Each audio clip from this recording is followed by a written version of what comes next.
Fala, família da Natação Criativa! Quero agradecer muito a sua presença, que acompanha a gente pelo YouTube, pelo Spotify, aos mais de 360 mil seguidores lá no Instagram. E já quero agradecer o seu apoio, o seu voto. Ficamos entre os 3 melhores podcasts de 2025. Agora a gente vai para a cerimônia para saber que colocação a gente ficou. Fique na torcida, que em breve eu vou te falar se a gente ficou primeiro, segundo ou terceiro. E hoje é um tema muito importante. Vamos falar sobre exercícios físicos, aderência e longevidade, o desafio de manter o corpo e a mente ativo. E eu trouxe o especialista nesse assunto, Alexandre Evangelista. Muito obrigado pela presença. Eu quero agradecer, Renato, obrigado pelo convite, podcast muito bacana, né? A gente já conhecia e é um prazer estar aqui batendo um papo com você e com a sua audiência. E antes de a gente entrar nesse assunto tão importante, vamos agradecer os nossos parceiros, a Flote, materiais de natação, que auxilia aí os nadadores para aumentar a sua aderência durante as aulas, aumentando aí a evolução, a assiduidade. Então tenho certeza que você utiliza o material da Flote, todos com o ISO 9001, com alta durabilidade, qualidade, 400 materiais no catálogo da Flote. Corre lá no site e confira. Plataforma Educar, com mais de 200 cursos para você estudar onde quiser, como quiser, quantas vezes quiser, tudo com certificado. O aplicativo da SwimTrack, que monitora a evolução do seu aluno, você que é personal, você que está numa academia, tenha todas as avaliações na palma da sua mão, manda avaliação, manda gráfico, gere metas, aumente o engajamento dos seus alunos. A Sobrasa, Sociedade Brasileira de Salvamento Aquático, seja voluntário Sobrasa, assim como eu sou, e leve projetos de prevenção aquática para a sua região. Entre no site sobrasa.org, preencha o cadastro e receba um kit gratuito aí na sua casa. A Raizo, nova metodologia no mercado que está levando a gamificação para dentro da piscina e com preço menor do que a concorrência. E a WL Salvamentos Aquático, que leva profissionais capacitados para sua academia, clube, até mesmo condomínio, segurança, porteiro, recepcionista, bombeiro, salva-vidas, o que você precisar. Entre em contato no 11 982 71 5497. Mas vamos deixar de papo, Alexandre, vamos para o que interessa. Por que as pessoas começam a praticar exercícios e acabam desistindo já em poucas semanas? A gente tem alguns estudos que mostram que quando a pessoa começa a atividade física, em 3 meses ela tende a parar a atividade física. Renato, você foi até generoso, né? Porque 3 meses é muito tempo, né? Às vezes, na maioria das vezes, desiste até antes. A gente tem uma ideia errada sobre exercício. A gente acha que fazer exercício é bom. Fazer exercício não é bom. Ele faz bem. Fazer exercício é maravilhoso para o organismo, mas não é bom fazer exercício. E eu espero que a gente consiga, durante o nosso bate-papo aqui, explicar um pouquinho mais isso. Mas fazer exercício, apesar de fazer bem, não é bom. Por quê? Porque você tem que vencer a preguiça, você tem que encaixar o exercício no seu dia que é corrido e você tem que ter o mais difícil, que é a regularidade. Naquele dia que vai estar chovendo, vai estar frio, você vai estar cansado, você tem que ir fazer exercício. Então eu comparo exercício como se fosse tomar injeção, né? Tomar injeção não é bom, mas faz bem, né? Dependendo do objetivo aí da injeção. Então, o exercício é mais ou menos por aí. Você falou alguns dados aí, na verdade, um dado importante, que as pessoas desistem, né, nos 3 primeiros meses. Na verdade, a chance de uma pessoa continuar treinando depois que ela fez a matrícula após 4 meses é de apenas 12%. Isso dado de academia, né? Um estudo feito com academias do Rio de Janeiro. Eles pegaram aí 2 perfis de pessoas, o melhor perfil e o pior perfil. Melhor perfil, pessoas mais velhas, pessoas de mais idade, pessoas de meia idade, que não se interessam só pela estética, elas querem também saúde. Esse melhor perfil, a chance de continuar treinando depois de 4 a 6 meses gira em torno de 50%. Agora vem o pior perfil, que a maioria dos nossos clientes se enquadra nesse perfil. Qual que é o pior perfil, segundo o estudo? Pessoas mais jovens, que são sedentárias, estão acima do peso e querem um exercício só pela estética. Então, qual que é a chance dessas pessoas continuarem treinando depois de 4 meses? 12%. Depois de 6 meses, menos de 10%. Por quê? Porque fazer exercício não é bom, apesar de fazer bem. A gente tá chegando agora no final do ano, acho que é a promessa de ano novo de todo mundo. Ano que vem eu vou fazer mais exercício, eu vou iniciar minha atividade física. Só que 50% das pessoas que colocam isso como meta, antes mesmo do carnaval, elas já desistem dessa meta. Mas o exercício físico não é só para a parte física, a parte, como se disse, estética, ela também é a parte mental, a parte comportamental, que favorece para quem tá ouvindo a gente o exercício físico. Olha só. O Brasil é um dos países mais sedentários do mundo. Hoje, você tem muitas redes de academia chegando, muitos espaços fitness ganhando espaço no mercado, entrando no nosso país. E aí, qual que é o número de pessoas que aderem a esse espaço? Antes de começar essa febre aí de low costs, né, de academias de baixo custo, a tomar conta do mercado fitness brasileiro, o percentual de pessoas aqui no Brasil matriculadas em academia girava em torno de 5%. Após a febre low cost, você pode imaginar, puxa, aumentou muito, né? Na verdade, não. Hoje, no Brasil, nós temos 7% da população matriculada em academia. Isso não quer dizer que elas vão para a academia. É claro que existem aí outras pessoas, né, um percentual de pessoas também que pratica atividade e exercício ao ar livre, em espaços alternativos, nos próprios condomínios, que pelo menos aqui em São Paulo você tem muitos prédios, né, que já vêm com academias prontas. Então, isso tem que ser considerado também. Mas mesmo assim, a aderência a um programa de exercício em longo prazo, ela é muito baixa, ela é ruim. E por que que isso acontece? Aí eu vou precisar voltar lá na nossa infância. O que que depende? O que que vai fazer eu gostar ou não gostar de exercício? Muitas coisas. Mas a principal delas vem na minha infância. Os meus pais, eles fazem exercício? Os meus pais, eles têm um estilo de vida ativo? Se eles tiverem um estilo de vida ativo, a chance de eu treinar, a chance de eu também virar um adulto fisicamente ativo é muito grande. Só para dar alguns números aí para a gente pensar, tá? E fazer um link com a atividade física ou exercício regular. Se você tem o pai e a mãe que são sedentários e obesos ou estão acima do peso, na infância, você tem até 80% de chance de se tornar um adulto sedentário com sobrepeso ou obesidade. Se só o pai ou só a mãe, eles têm obesidade e são sedentários, um dos dois, né? Você tem 50%. E se o pai e a mãe são fisicamente ativos, você tem apenas 10% de chance de ser sedentário com sobrepeso. Qual que é o grande problema? A maioria das pessoas no Brasil hoje é sedentária. Você tem aí mais de 50% das pessoas, tem alguns dados que mostram beirando aí os 60% das pessoas hoje no Brasil, não praticam exercício, um mínimo de exercício recomendado, que são 150 minutos de atividade física na semana, e muitos deles estão com excesso de peso. Então você tem um problema grande aí, né? O gosto pelo exercício, ele se dá nos primeiros anos de vida, e isso depende tanto da família, né, que é o principal fator, como também da escola. Quando você tem um incentivo dentro da escola, nos ensinos básicos, aí nos ciclos de ensino iniciais na escola, você tem uma aula de educação física bem planejada, bem elaborada, bem estruturada, você também aumenta o engajamento das crianças ao exercício. Uma criança engajada ao exercício, consequentemente, vai ser um adolescente engajado em praticar exercício e, claro, um adulto engajado em praticar exercício. Você falou da importância dessa prática desde a infância e você falou que o Brasil é um dos países mais sedentários do mundo. E isso já é preocupante, mas se a gente olhar para o adolescente, são 84% dos adolescentes que são sedentários. Esse número vem aumentando a cada ano, então uma preocupação constante aí dos profissionais. E para quem é profissional ali, educação física, professor de natação, musculação que está ouvindo a gente, tem alguma dica ou estratégias práticas para esse profissional para aumentar a motivação e a constância desses alunos? A gente precisa entender que assim, nós somos seres hedônicos. O que isso quer dizer? Nós buscamos o prazer sempre. E ficar em casa, comendo pizza, assistindo série dos streamings aí e tomando refrigerante é muito mais prazeroso, muito mais gostoso do que chegar de uma rotina de trabalho de 8, 10 horas, vestir o tênis e ir para a academia. Então a gente precisa lidar com isso, né? O hedonismo, o prazer, ele sempre vai prevalecer nas nossas escolhas. E tudo que a gente faz tem impulso e contra-impulso. Então, nós estamos em acordo com o nosso cérebro o tempo inteiro.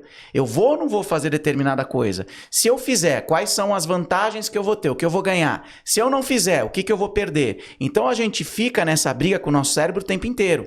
E para fazer exercício, isso não é diferente. Se eu for fazer exercício, se eu fizer o exercício, se eu for para academia, o que eu vou ganhar? Se eu não for, o que eu vou perder? E o exercício, ele tem um problema, né? Além de nós sermos seres hedônicos, nós somos seres imediatistas. A gente quer resultado rápido, agora. Você falou dos adolescentes. Essa geração de adolescente que vem chegando, eles são muito imediatistas, porque a tecnologia proporcionou a eles um monte de facilidades, além de aumentar o sedentarismo também. Então, nesse caso, olha só, o exercício, ele gera benefícios crônicos, claro que tem benefício agudo também, mas as adaptações morfofuncionais que a gente fala, aumento da força, redução da gordura corporal, manutenção, aumento da massa magra, redução de pressão arterial, diminuição de resistência à insulina, todos esses benefícios que o exercício nos proporciona, eles são crônicos, ou seja, você precisa estar engajado há pelo menos algumas semanas para começar a ter benefício. E nós, como seres hedônicos, né, que buscamos o prazer, e seres imediatistas, a gente não tem paciência e nem vontade de fazer exercício. E aí, quais são as dicas que a gente pode dar para aquele profissional que vê aí a aderência dos clientes pífia, reduzindo drasticamente no decorrer do tempo? Algumas dicas, né, que eu posso dar. Primeiro, e tem estudos sobre isso também, elabore treinos dinâmicos. Você virar para o seu cliente e falar para ele que ele vai ficar com o mesmo treino durante 3 meses... é muito ruim. Isso não vai gerar engajamento. Então, o ideal é todo mês, a cada 4, no máximo 6 semanas, você trocar o estímulo de treino do seu aluno, só para a gente pensar. Eu não vou entrar no mérito da segurança, tá? Quando você fala de aulas de cross-training, por exemplo, por que deu um boom durante muitos anos aí os box de cross-training? Porque as aulas são dinâmicas, as aulas são em grupo e as aulas têm música. Então, olha só como é diferente de você sentar num aparelho e fazer 3 séries de 10 a 12 com 1 minuto de pausa esperando esse 1 minuto sentado no aparelho. Percebe que a dinâmica é diferente? Então, quando você tem rotinas de treinos sendo trocadas de tempos em tempos, né, pelo menos todo mês, quando você tem volumes de treinos adequados ao nível de condicionamento do cliente, porque uma coisa que eu vejo muito profissional falando, não, você sentiu dor muscular, é normal, porque você está acordando a musculatura, é assim mesmo. Não, não é assim mesmo. Né? De repente o aluno vai treinar na segunda-feira, um aluno iniciante que nunca treinou, o professor exagera no volume de treino, lá na musculação, de repente passa 13 exercícios para os principais grupamentos musculares, 3, 4 séries de 15, 20 repetições, o aluno foi treinar na segunda, ele não volta nem na terça, nem na quarta, ele aparece na quinta só, talvez na sexta. E aí o professor pergunta para ele, poxa, por que você não veio a semana toda? Ele fala, professor, eu fiquei com tanta dor muscular esses dias que eu não conseguia nem lavar o cabelo. Para lavar o cabelo eu tive que jogar o shampoo na parede e esfregar assim o cabelo na parede, de tanta dor que eu tinha de levantar o braço. Isso não é bacana. Isso diminui a aderência. A dor muscular tardia é um dos principais motivos pelos quais os alunos eles não se engajam num programa em longo prazo.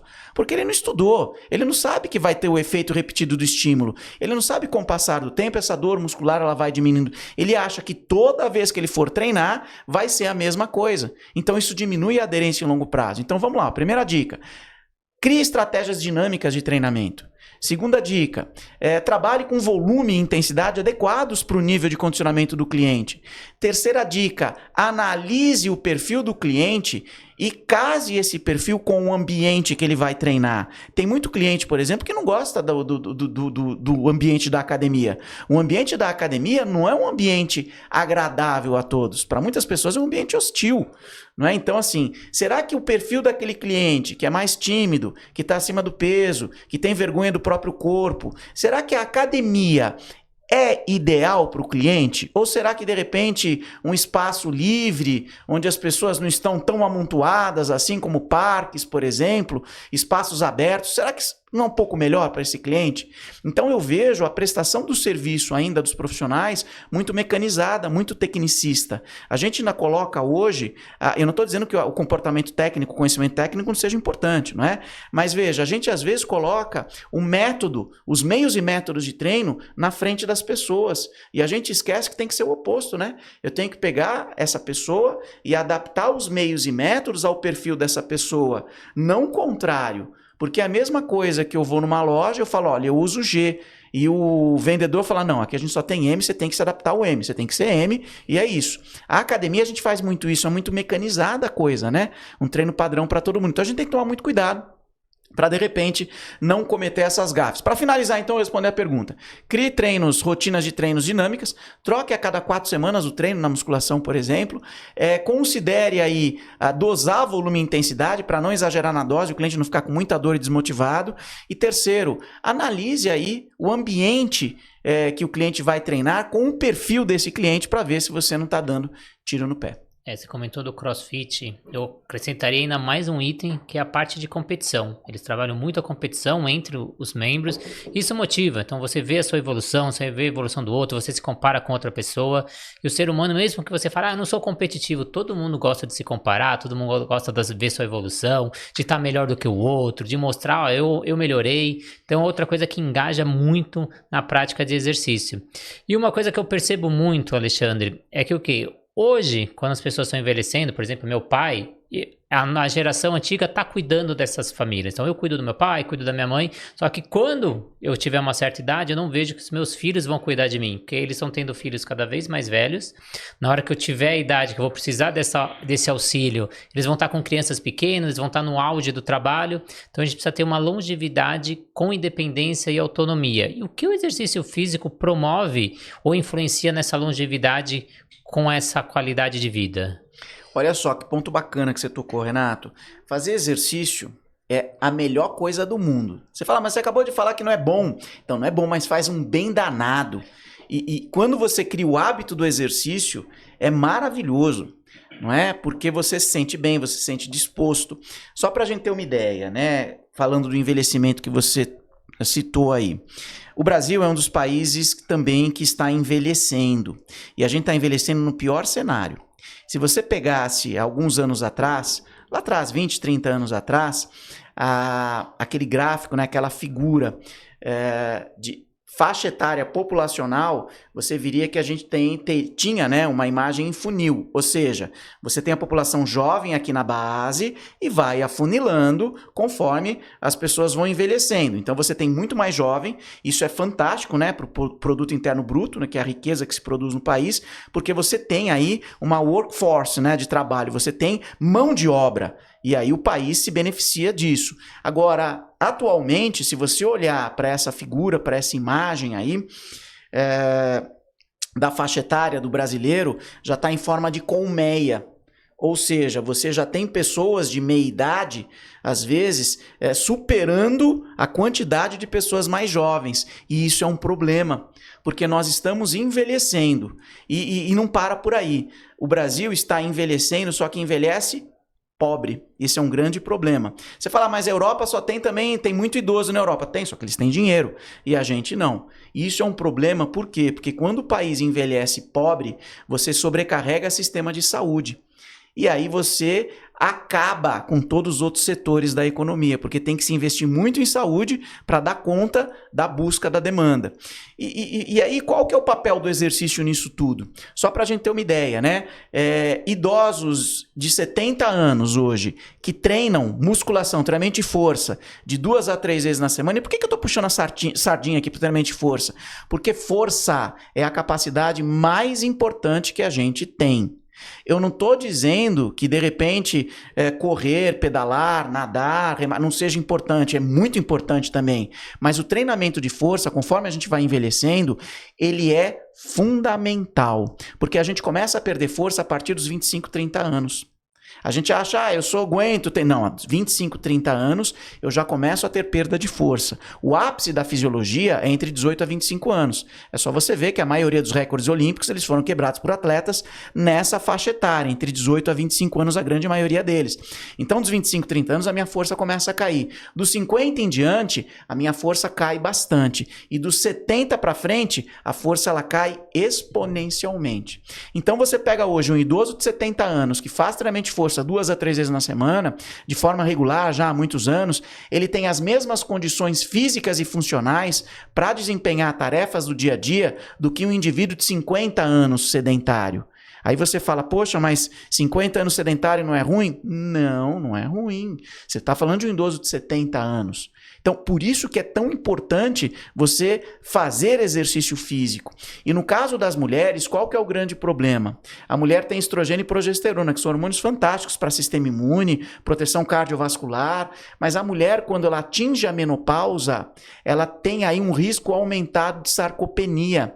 E às vezes até de obesidade sarcopênica, né? Onde você tem um aumento excessivo da massa gorda e a diminuição substancial da massa magra.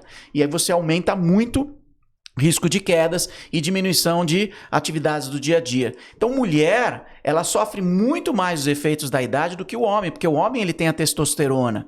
E com a testosterona você tem mais massa magra e mais força. Nesse caso, mulheres e homens, ambos têm que treinar. Mas no caso da mulher, a questão hormonal agrava um pouquinho mais o envelhecimento.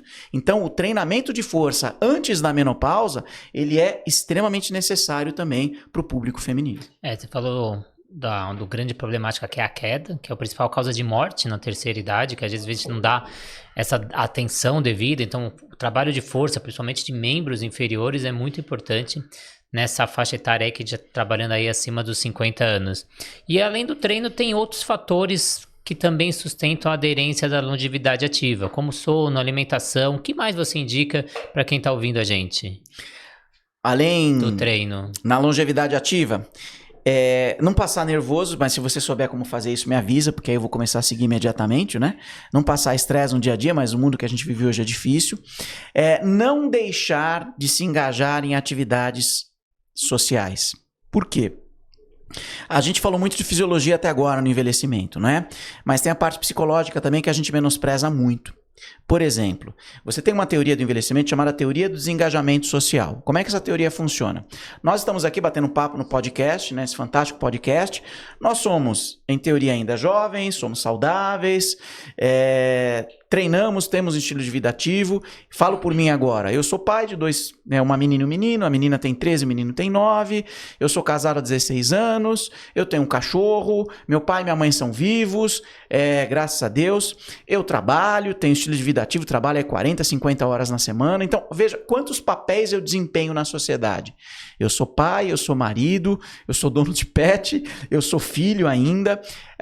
Daqui, provavelmente, a 30 anos, meus pais já vão ter morrido. Meus filhos já não vão estar mais em casa, espero eu, tomara, né? Meus filhos não estejam mais em casa, dependendo de mim. Muito provavelmente eu vou ter me aposentado, não sei, né? Talvez eu vá ter me aposentado. Eu não vou ter a mesma energia que eu tenho hoje. Então veja quantos papéis eu perdi, né? Quantos papéis eu deixei de desempenhar devido à minha idade. Então se o idoso ele não mantém a cabeça ocupada, depois que ele perde esse desempenho de papéis, a tendência é que ele aumente a ansiedade. Ao aumentar a ansiedade, você aumenta a depressão.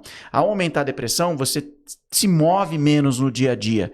E aí você pode aumentar a chance de ficar acamado e perder capacidade funcional. Então, além de fazer... E assim, veja, né, Renato? Sua pergunta foi muito bacana.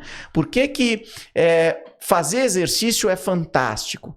Porque hoje você tem algumas academias, alguns centros de fitness que têm horário específico para idoso. E esses idosos, eles se organizam. E eles vão treinar 2, 3 vezes na semana e aos finais de semana eles se encontram para eventos, eles se encontram para viajar, eles se encontram para passear, as famílias se apresentam. Então, a academia, o estilo de vida ativo é tão bacana que favorece encontros sociais. Por isso que aquele idoso que chega na academia das 8 às 8h30 faz esteira, das 8h30 às 9h15 musculação, das 9h30 às 10h15 hidroginástica, das 10h30 às 11h alongamento e das 11h às 11h30 café com os amigos, café com as amigas na academia, esse idoso ele tem que ser incentivado a fazer isso, porque ele está combatendo a teoria do desengajamento social e aumentando a qualidade de vida, tanto do ponto de vista físico quanto mental. Meu pai, por exemplo, Ele morava aqui em São Paulo, quando se aposentou foi para Santos, uma cidade litorânea. Isso já estimula ele a caminhar mais, a fazer atividade física, a ser mais ativo.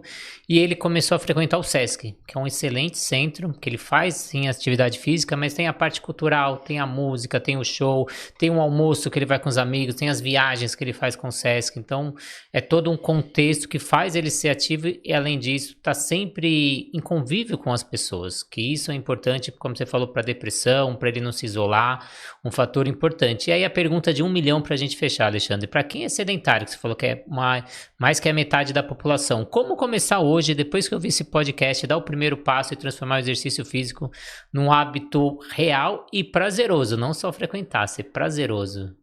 Começa aos poucos. Você não precisa mudar a sua rotina rapidamente da noite para o dia. Alguns estudos mostram que quanto mais agressiva for a mudança de um hábito, pior a aderência a esse hábito. E às vezes a gente tem o erro, né, como profissionais de educação física, de quando o aluno vem nos procurar, quando o cliente vem nos procurar, a gente fala, a partir de agora, você vai começar a fazer exercício comigo pelo menos 3 vezes na semana, você vai mudar totalmente a sua alimentação e você vai voltar a caminhar de 7 a 10 mil passos por dia. Olha quanta coisa a gente quer mudar na vida do aluno. Não é tão simples assim. Então, para você que quer mudar o estilo de vida, a primeira coisa que eu faria, comece aos poucos.